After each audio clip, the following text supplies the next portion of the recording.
ഭക്ഷണം ഇഷ്ടപ്പെട്ടില്ലെങ്കിൽ റെസ്റ്റോറന്റിന് കുറഞ്ഞ റേറ്റിംഗും നെഗറ്റീവ് റിവ്യൂവും നൽകുന്നത് പുതിയ കാര്യമല്ല. എന്നാൽ ആരൊക്കെ നെഗറ്റീവ് റിവ്യൂ നൽകിയെന്ന് ഷോപ്പ് ഉടമകൾ നോക്കിയിരിക്കില്ല. എന്നാൽ അങ്ങനെ ചെയ്യുന്നവരുമുണ്ട്. ജപ്പാനിലെ ഒരു റെസ്റ്റോറന്റിലാണ് സംഭവം. പ്രശസ്തമായ റാമൻ ഷോപ്പ് ഉടമയാണ് നെഗറ്റീവ് റിവ്യൂ നൽകിയവരെ തേടിപ്പോയത്. ടൊയോജിറോ എന്ന റാമൻ ഷോപ്പിലെ റാമൻ പ്രശസ്തമാണ്. നിരവധി പേർ ഇത് കഴിക്കാനായി ഇവിടെ എത്താറുമുണ്ട്. ആരോ വന്ന് റെസ്റ്റോറന്റിന് 1 സ്റ്റാർ റിവ്യൂ നൽകി.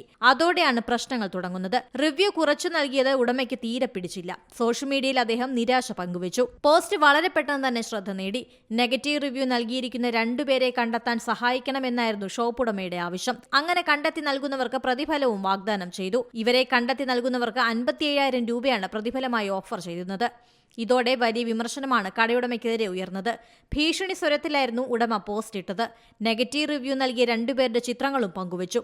നിങ്ങളെപ്പോലെയുള്ളവരെ കസ്റ്റമറായി കണക്കാക്കുന്നില്ല എന്നും പോസ്റ്റിൽ പറഞ്ഞിരുന്നു. നേരിട്ട് വാ തുടങ്ങിയ ഭീഷണികളും പോസ്റ്റിലുണ്ടായിരുന്നു. വീണ്ടും വന്ന് ഭക്ഷണം കഴിച്ച ശേഷം പോസിറ്റീവ് റിവ്യൂ ഇട്ടിട്ട് പോയാൽ മതിയെന്നായിരുന്നു മറ്റൊരു ഭീഷണി. പോസ്റ്റിന് പിന്നാലെ വൻ വിമർശനമാണ് ഷോപ്പിന് നേരെ ഉയർന്നത്. ഒരു ചെറിയ വിമർശനം പോലും ആളുകൾക്ക് എടുക്കാനാവാത്തത് എന്തുകൊണ്ടാണെന്നാണ് ചോദ്യം. അതോടെ പോസ്റ്റ് ഡിലീറ്റ് ചെയ്തു. കാര്യങ്ങൾ കൈവിട്ടുപോയെന്ന് മനസ്സിലായതോടെ ഷോപ്പ് ഉടമ സംഭവത്തിൽ ഖേദപ്രകടനവും നടത്തി വിഷയം സോൾവ് ചെയ്തു.